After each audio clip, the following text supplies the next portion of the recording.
Assalamualaikum warahmatullahi wabarakatuh. Selamat bergabung para peserta didik baru SMP Negeri 208 Jakarta pada masa pengenalan lingkungan sekolah tahun pelajaran 2020-2021 di hari ketiga, yaitu pada materi akhlak. Ada sebuah pepatah, tak kenal maka tak sayang. Maka Bapak akan perkenalkan bahwa nama Ahmad Nasiruddin. Anak-anak biasa manggil Pak Nasir. Tanggal lahir Jepara 16 Februari 1982. Jabatan sebagai guru pendidikan agama Islam, dan tugas tambahan adalah wali kelas 94. Selanjutnya mari kita bahas tentang akhlak. Kenapa kita harus berakhlak? Karena akhlak itu sangat penting dalam kehidupan. Coba kita tengok sejarah Nabi Muhammad SAW, yang mana beliau adalah suri tauladan kita. Beliau adalah bersikap jujur, dan jujur itu bagian daripada akhlak. Ada sebuah pepatah, berani jujur kunci hidup mujur. Berani jujur adalah hebat. Apalagi yang dilakukan Rasulullah adalah memiliki sifat tanggung jawab, juga memiliki sifat kerjasama, tidak egois. Lalu apalagi Rasulullah memiliki sifat pemaaf. Maka dari itu, pemaaf adalah bagian daripada akhlak.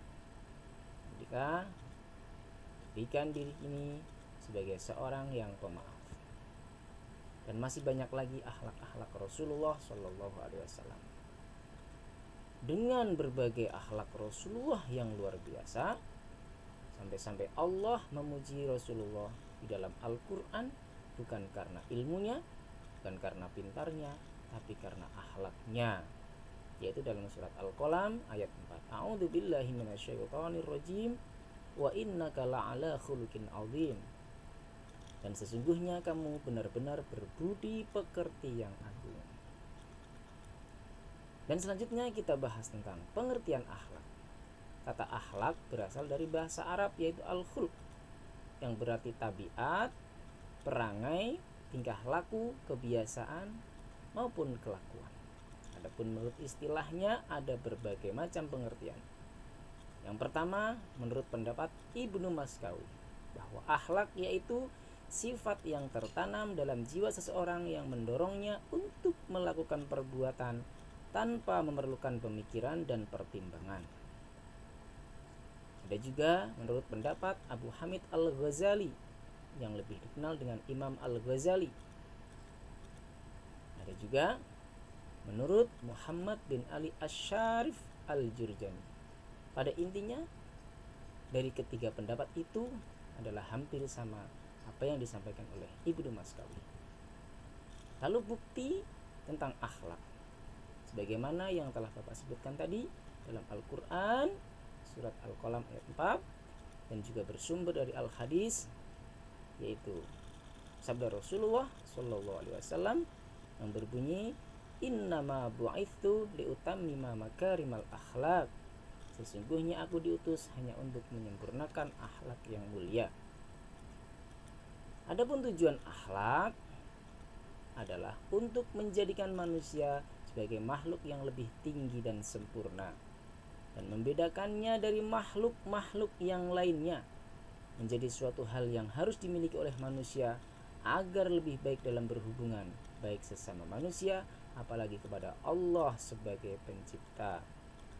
Sedangkan pelajaran akhlak atau ilmu akhlak bertujuan mengetahui perbedaan-perbedaan perangai manusia yang baik dan buruk, agar manusia dapat memegang dengan perangai-perangai yang baik dan menjauhkan diri dari perangai-perangai yang jahat, sehingga terciptalah tata tertib dalam pergaulan masyarakat.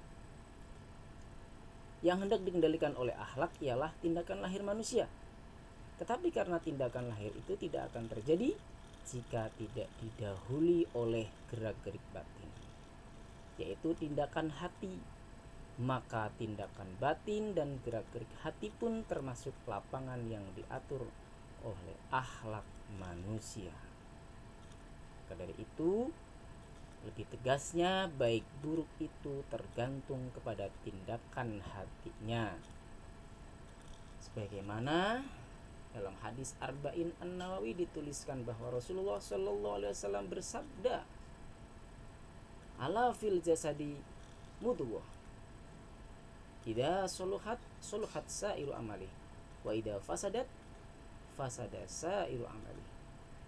Yang artinya, dan ketahuilah bahwa di dalam tubuh itu ada segumpal daging, yang apabila segumpal daging tersebut baik, maka baik pula amalnya. Dan apabila segumpal daging itu buruk, maka buruk pula amalnya. Dan ketahuilah bahwa segumpal daging itu adalah hati.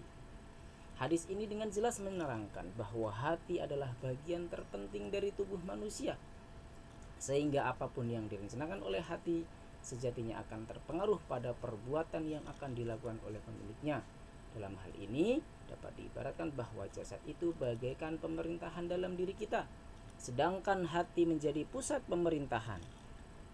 Seseorang yang mempunyai hati dan pendirian yang kuat, meskipun badannya tidak sekuat hatinya, lebih diharapkan akan memperoleh hasil pekerjaannya daripada seseorang yang berbadan kuat tetapi hatinya lemah. Selanjutnya mari kita bahas macam-macam akhlak. Akhlak ada dua. Yang pertama adalah akhlak terpuji, lebih dikenal dengan akhlak mahmudah. Di antara contohnya adalah kesopanan, sabar, jujur, dermawan, rendah hati, tutur kata yang lembut dan santun, gigih, rela berkorban, adil, bijaksana, dan lain sebagainya. Sedangkan akhlak tercela lebih dikenal dengan akhlak madmumah.